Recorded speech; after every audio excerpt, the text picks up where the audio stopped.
Anggota Dewan Perwakilan Rakyat atau DPR meminta 97 fintech lending yang ada di Indonesia itu dibubarkan saja pada tahun 2025 karena melihat data di lapangan banyak sekali masyarakat Indonesia yang mohon maaf jatuh miskin akibat gara-gara pinjaman online.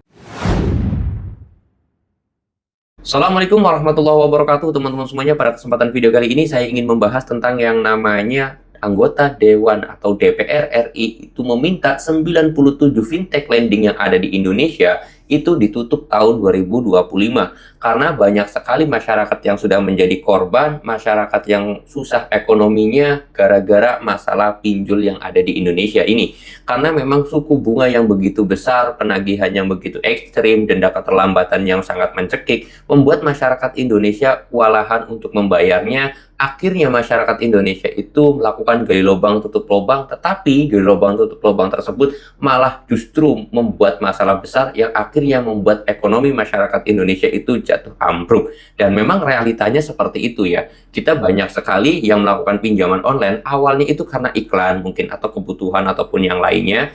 Di samping kebutuhan, melihat iklan juga masalah pinjol. Hutang 2 juta, bayarnya cuma 2.030.000, tenornya 12 bulan. Itu iklan-iklan di pinjol semuanya seperti itu, menipu semuanya. Ketika melakukan pinjaman, nyatanya tidak seperti itu. Dan itu menjadi acuan juga, akhirnya banyak masyarakat Indonesia melakukan pinjaman.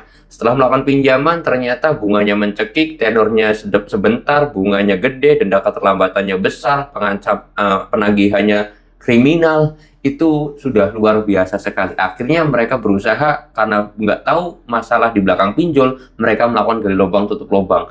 Bukannya malah membaik ekonominya, tapi justru malah memburuk ketika sudah terjerumus dalam dunia pinjol ini. Nah, apakah benar masalahnya?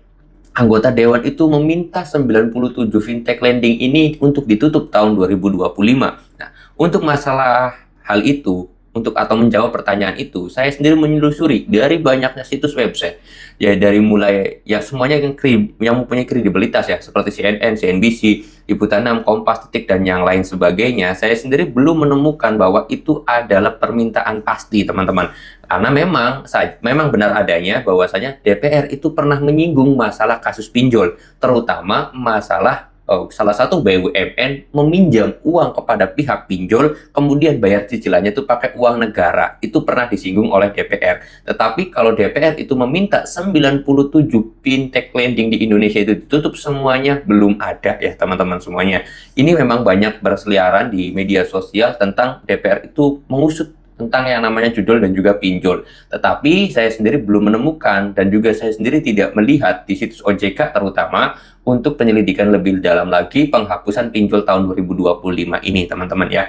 Memang sih ya harapan kita dan keinginan kita adalah DPR itu mengusulkan segera pinjol di Indonesia itu dicabut aja dan sudah tidak ada lagi pinjol-pinjol di Indonesia ini. Tetapi pada kenyataannya atau realitanya memang belum terjadi itu semuanya.